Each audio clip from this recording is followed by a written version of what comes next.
premier supplément du rapport annuel de la Banque africaine de développement sur les perspectives économiques en Afrique apporte des révisions aux prévisions de croissance et aux perspectives pour l'Afrique pour les années 2020 et 2021. Il prévoit notamment une contraction du PIB du continent de 1,7% en 2020, soit une baisse de 5,6 points de pourcentage par rapport aux projections de janvier 2020, en supposant que l'impact de la pandémie de Covid-19 sera substantiel, mais de courte durée. Toutefois, si la pandémie se poursuit au-delà du premier semestre, la contraction du PIB en 2020 sera plus marquée, de l'ordre de 3,4%, soit une baisse de 7,3 points de pourcentage par rapport aux projections initiales de croissance. Dans un tel contexte, la contraction projetée de la croissance en 2020 pourrait coûter à l'Afrique des pertes en termes de PIB de l'ordre de 145,5 milliards de dollars pour le scénario de base et 189,7 milliards de dollars pour le scénario pessimiste sur les 2590 milliards de dollars de PIB projetés en 2020 avant l'apparition de la pandémie. D'après la BAD, une partie de ces pertes pourrait même se poursuivre en 2021 dans la mesure où la reprise attendue ne serait que partielle.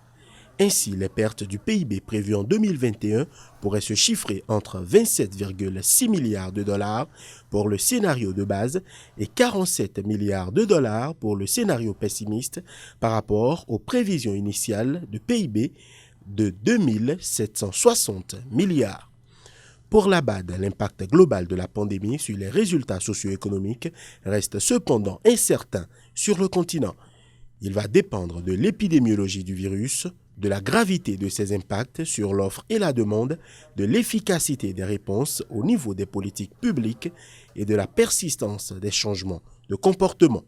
Cependant, le nombre de personnes vivant dans l'extrême pauvreté en Afrique pourrait atteindre en 2020 453,4 millions dans le scénario de base et 462,7 millions dans le scénario pessimiste.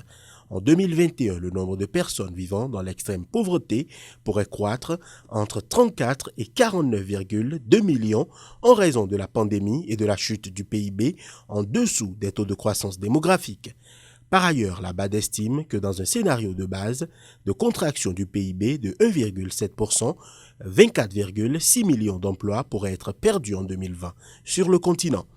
Dans le scénario pessimiste, une baisse de 3,4% du PIB pourrait entraîner une perte de 30 millions d'emplois.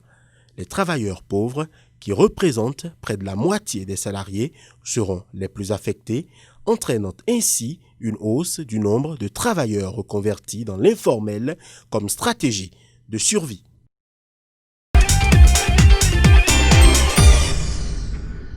Initialement prévue pour juillet 2020, la mise en œuvre de la zone de libre-échange continentale africaine a été repoussée au mois de janvier 2021.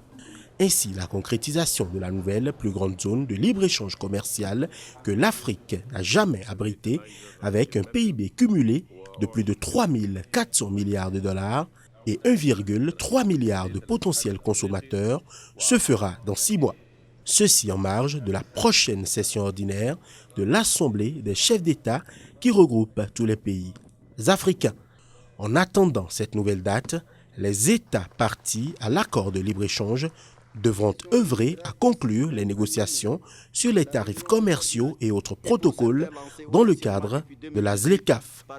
À cet effet, les pays membres approuveront les instruments opérationnels de la première phase de l'accord lors du sommet de janvier 2021.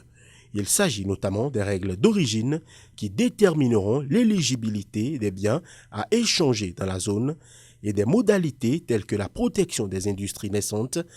Un forum de négociation en ligne sera aussi initié pour permettre aux États membres de mener à bien cette politique.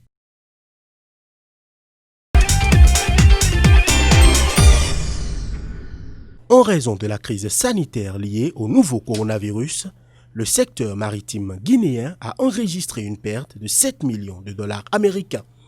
Ces pertes se répartissent à raison de 6,07 millions de dollars pour les opérateurs portuaires et 888 000 dollars pour l'État guinéen. En effet, depuis la mise en place de l'état d'urgence en Guinée le 26 mars dernier, l'activité maritime et portuaire a subi une contraction de 14%. Cette situation s'explique notamment par les fluctuations enregistrées à la baisse dans le trafic maritime mondial et les dispositions prises par les autorités guinéennes, notamment la suspension du paiement des frais de surestarie et autres. Afin de protéger la vie et la santé de l'économie nationale et de compenser les pertes de revenus subies par les opérateurs portuaires et maritimes, les autorités guinéennes ont décidé une série de mesures d'accompagnement. Par ailleurs, une évaluation fiscale est en cours en vue d'étudier et de définir les modalités et l'étendue de possibles allègements fiscaux à leur accorder.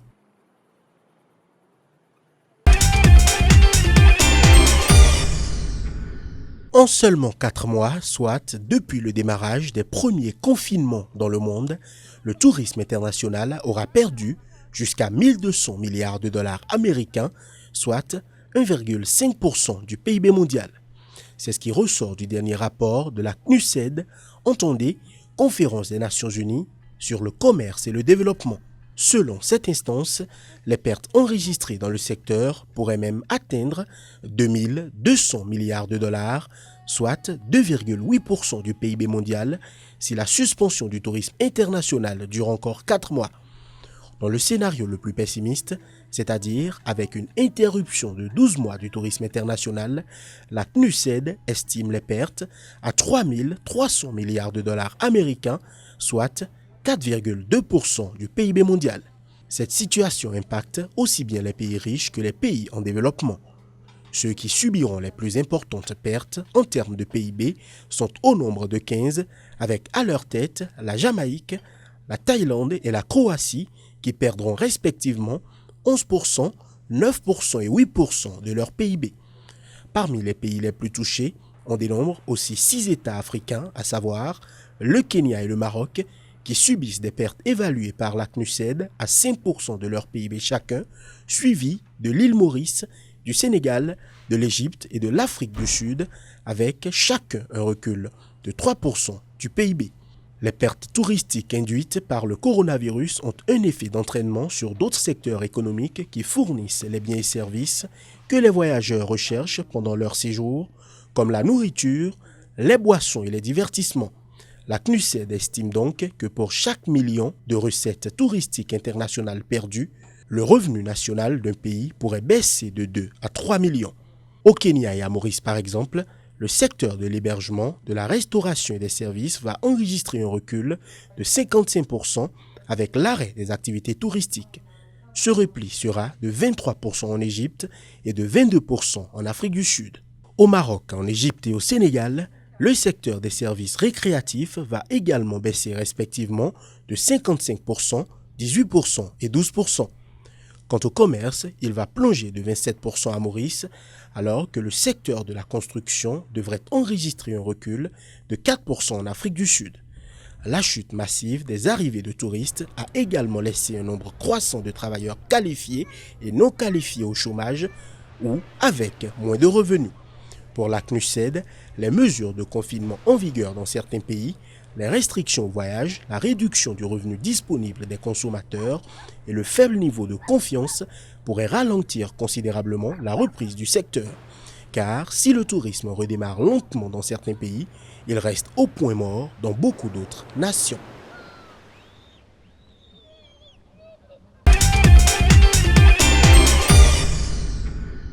$2 126,7 milliards de dollars, ainsi s'élève la perte que la valeur boursière globale des banques, cotées sur les divers marchés financiers du monde, a subi depuis le début de l'année 2020.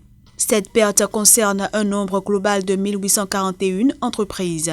Dans le détail, 1601 banques affichent une valeur en baisse sur la période indiquée contre seulement 192 banques qui connaissent une hausse de leur valeur boursière et 50 qui en ont une valeur stable. Selon certains experts, cette situation s'explique par le fait que globalement, le chiffre d'affaires des grosses banques qui est étroitement lié tant aux performances des marchés de capitaux qu'à celles de l'économie globale devrait baisser en 2020. Le Fonds monétaire international a d'ailleurs prédit une baisse de croissance de l'ordre de 8% pour les économies développées où on retrouve l'essentiel des banques affectées. Ainsi, la reprise de 4,8% annoncée en 2021 ne suffira pas à combler les pertes. Notons qu'au cours du premier trimestre 2020, les revenus de banques d'investissement dans le monde ont atteint 24,2 milliards de dollars, soit une baisse de 7% par rapport au premier trimestre de 2019 et le niveau le plus bas de revenus générés par le secteur sur la période depuis 2016. Pour les investisseurs, il s'agit là des facteurs de risque pour les placements ou les objectifs de gain, ce qui explique la baisse de valeur des actions de banque. «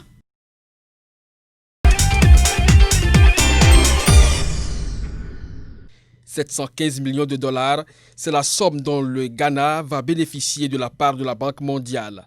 Prévu pour être décaissé en 2 lots, ce financement comprend des prêts de 315 millions de dollars destinés à 2 projets. Le premier vise à améliorer la création d'emplois et les compétences en mettant l'accent sur l'amélioration de l'environnement et octroyant des fonds à des PME pour leur permettre, entre autres, de renforcer leurs compétences. Le second projet permettra de soutenir l'enseignement et l'apprentissage par une formation continue moderne, des enseignements et la fourniture de matériel didactique. La deuxième partie du financement de la Banque mondiale portera sur environ 400 millions de dollars supplémentaires à affecter à de nouveaux projets d'ici septembre 2020. Ce volet prend en compte le secteur financier qui fournira des lignes de crédit aux banques de développement et des garanties pour les PME.